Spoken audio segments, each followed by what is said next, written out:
Hello.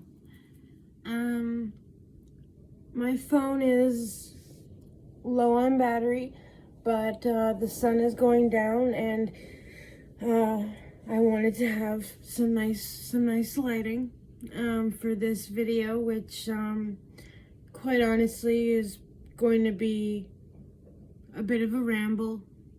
No inherent point to make. So it's basically like most of my conversations that I have with myself or with my friends, or when I'm speaking to the camera, and never upload anything at all. What I wanted to, I suppose, talk about before I, veer completely off track, would be that I have been seeing a lot of videos in the recent month. I'm sure they've been around longer than that, several months, if not longer than that. But the boom really just kind of took over this past month and a half. And those videos are exposing Calvin Garrah, talking about what kind of a piece of shit dude he is, but everyone's a piece of shit dude sometimes. That's not the angle that I'm going to be coming at with this video. Much like many other videos that were made, it will be about his effect on me as a young gender non-binary, agender. I don't exist. My gender does not exist. I use they, them, as well as she, her pronouns. Please do not use he, him. I do not identify as anything other than myself as a human being. She, her pronouns don't give me dysphoria. He, him pronouns don't give me dysphoria, but they equally do not feel accurate, as I do not identify as a male. I would probably assume that I am comfortable with she, her pronouns because I was raised hearing them and being referred to as she or her, and also I don't experience dysphoria from pronouns anyway. So just as I don't experience dysphoria from he, him, why would I for she, her when I don't identify as either gender? So I'm not being misgendered by one or the other pronoun being used, because there is no gender. If you don't got a gender, you can't be misgendered. So that, my experience with the lacking of dysphoria surrounding pronouns or my name or any of, I suppose, the I don't consider myself trans either. I did not transition from one gender to another or one identity to another. I've always felt that I was just me. As a child, I never questioned my gender. because there was nothing to question. I have what I have down there, and I have no quarrels with that. The dysphoria that I do experience is, and have experienced my whole life,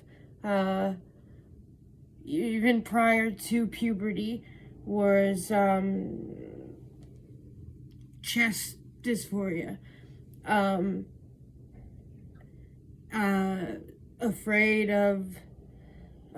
Being afraid of puberty, because I still don't quite know why. As a child, I was often mistaken for a boy, basically just because I dressed however I wanted to, so I wouldn't be mistaken for a boy when I wore my fairy costumes to get groceries with my mom or my dad. But I had short hair, so when I'm in my soccer uniform, I would be, is this your son? And, my mother or father would correct him, no, it's my daughter. And that bothered me, and I knew then why it bothered me as well, because it meant, in my mind, it meant that I must be ugly, because girls are pretty.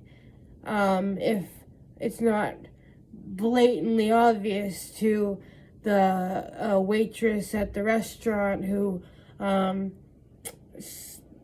called me and addressed my dad as sir and me as sir as well, in a joking manner, because I must have been 8 or 9 or something like that. It must be because I'm ugly, because little girls are cute, they're pretty. So I didn't make the relationship between having any secondary sex characteristics yet, because I hadn't hit puberty yet, or if I did, it was very minimal, and I didn't have a large chest, or and my hair was short. I was a child. I looked like a child, and children kind of don't look like any specific gender due to the lack of secondary sex characteristics. And my hair was short, so I must be a boy. And I dressed in, again, however I felt like. More often than not, it was gender neutral clothing, which I wasn't wearing shirts that say I am a boy. Clothing are gender neutral, but to give you a better idea of what I mean is just jeans and like a black coat that screams neither gender. It's just clothing, as opposed to if it was a pink coat. And I love pink. I love bright colors. Well, I like girly colors. I like colors. I think you're a bit of a weirdo if you don't like color at all. Not even the absence of color, black, whatever. So when I stumbled upon his videos, it was very invalidating, but at the same time, I wrestled with not understanding who I was, because I felt like I had to pick. I had to either be a trans guy or suck it up and be a cis girl, and those were my only options, because I didn't want to be a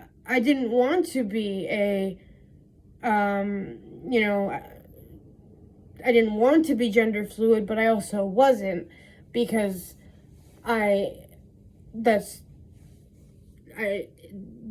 fluidity of gender implies that you feel like a male one day, or that for that week, that month.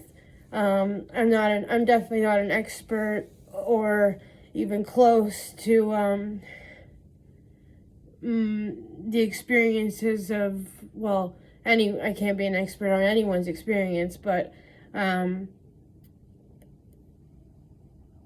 if I come across as ignorant, it's because I am ignorant, and I mean that I just simply do not know.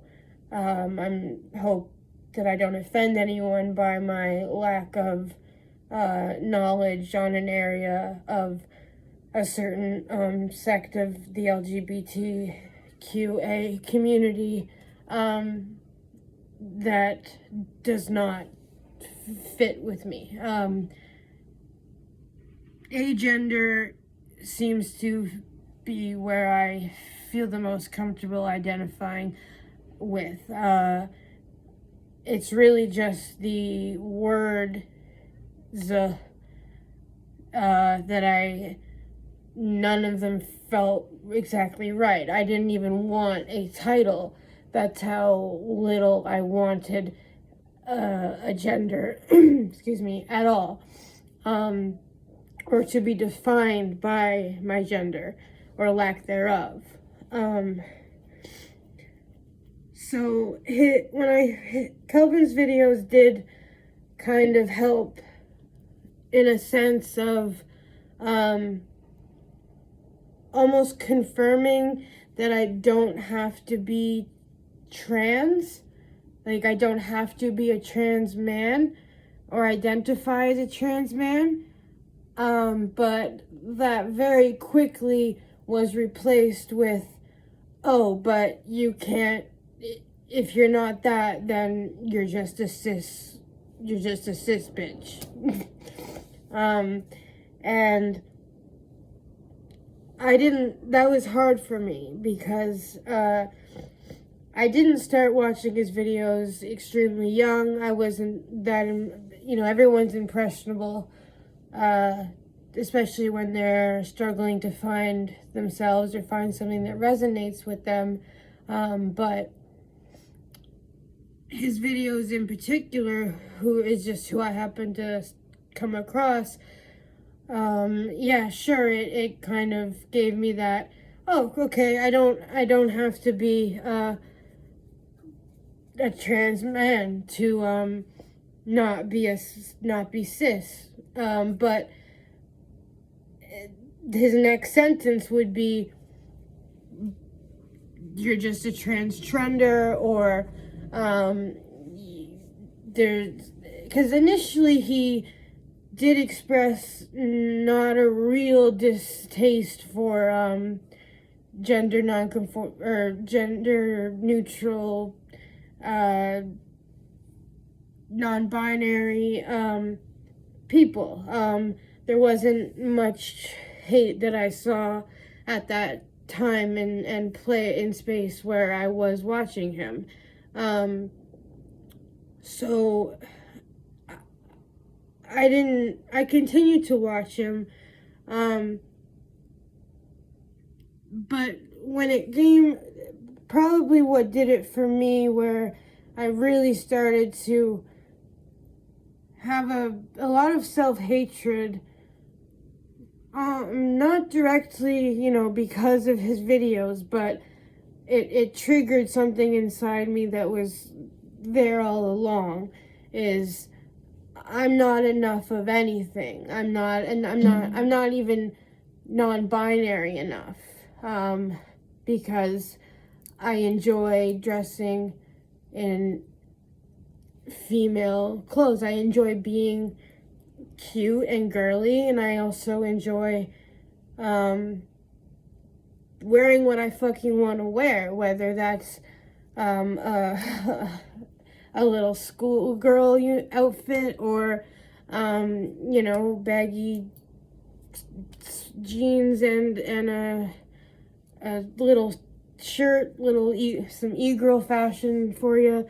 I've always been quite alternative in my style choices, so I wear what I want anyway. But when I have such strong chest dysphoria, and I have such strong dysphoria that I do consider and am considering and have been considering surgery, top surgery. To which degree, I'm not sure, if it just a reduction or a complete removal. I'm not too keen on the complete removal because, again, his rhetoric reinforces that insecurity in me, where I'm not enough of anything. I'm not even, non-binary enough. Maybe I am just a cis girl with body issues. And that hit home in a bad way. Not in a, perhaps, maybe that's right. Maybe he's right. And I do think there is a point there, where a lot of the insecurities that women and assigned female at birth people do experience when they are going through puberty and being socialized as a female. It does, if you are already, puberty is uncomfortable for everyone. But if you are someone who does have underlying almost a predisposition to dysphoria, it's just rearing its head when puberty hits. I think that can be seen, and that doesn't inherently mean that, you are trans or not, and dysphoria is not inherently linked to gender identity either. It is simply the opposite, the anti-euphoria. But, in the DSM-5 and prior DSMs, they do use that word as basically the umbrella term for the body hate that one experiences when struggling with gender identity. And if it's like a scale, you have to pass the dysphoria test to be trans, to be non-binary enough, to be cis enough. You have to not have enough dysphoria to be cis enough. And I know a lot of medical professionals, they probably worded it a bit better than I just did, but that is how they think as well. It's a spectrum, but it's not. It is a spectrum. It is a spectrum, but it's a scale that they use, disguised as a spectrum. So you don't meet enough of the criteria to be trans, to be diagnosed with gender dysphoria. I would have to just double check and look that up, but I don't feel like it. So, because there's no diagnosis that is trans. You are not diagnosed with transgenderism. You are diagnosed with gender dysphoria, which inherently does not mean that you are trans or not. It just means you experience and you have fit the criteria for gender dysphoria. That's it. Calvin. That's it. Being trans, being anything other than cis, right? People don't identify as cis. I was explaining this to my mom one day in the car, and she was asking me, how do you know that you're not a girl? How do you feel that you're not? And I kind of just said to her, like, have you ever questioned if you were or weren't? And she said, no, of course not. And I said, well, I have. And then she kind of started to get it at that point. If you've never questioned if you identify as a girl or a boy, you're likely cis. Sorry, camera, letting me know that it's dying. And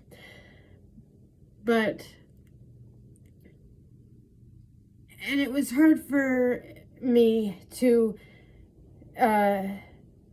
see Calvin's videos and have him relentlessly mock these assigned female at birth, like myself, people who weren't doing trans right enough, or even doing gender non-conforming right enough, or doing anything right enough. And it was very, very difficult for me to even want to talk about any gender, issues, dysphoria and stuff that I had with partners, with friends, because I just didn't think that they would get it. I thought that it was normal for me to hate my chest. I thought it was normal for me to be confused. And it is normal to experience confusion during puberty and becoming an adult and stuff like that. But when it's to a debilitating point of, I don't know if I'm just fat, or I don't know if I hate myself because I'm fat, or because I have a gender identity crisis on my hands. And then when I would hear trans people talk about, thinking like, once I get the surgery, I'm going to be happy. It'll solve all my problems and I'm going to be happy. I thought that way about top surgery for a long time. Or just, if I get this binder, I'll be happy. And that's when it started to kind of click, because, when I'm not skinny, I'm overweight slightly, I'm thick, I guess you would say. I've always had a curvier figure, and that's fine. There's some target areas where I'd like to improve on, but it's never been the same as the obsession of everything. If I just didn't have breasts, I would be happy, or I would pass as gender neutral. I crave to be androgynous, but I just don't have the body for it. I'm quite short, and like my figure just isn't androgynous, and I dealt with that a lot better than I deal with the top dysphoria. And I guess I'm really just making the beginning to this kind of series. I guess it's a series now, guys. Me saying to the one viewer who's gonna be my boyfriend, that I would like to keep discussing this, not even the Kelvin Garrah, you know. I don't want to talk about him. I don't know enough about his lore to, you know, he's been exposed and dragged enough, and no one's gonna really listen to me anyway.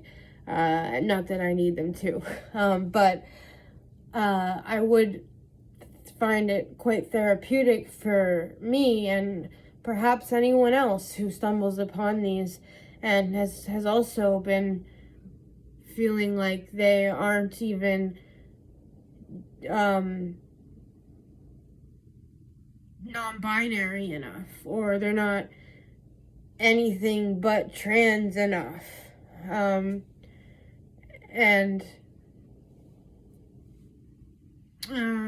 Yeah, I think that's something that I would like to start to do. And I hope that this, I suppose, intro into a little bit of me and my what I'm going to be talking about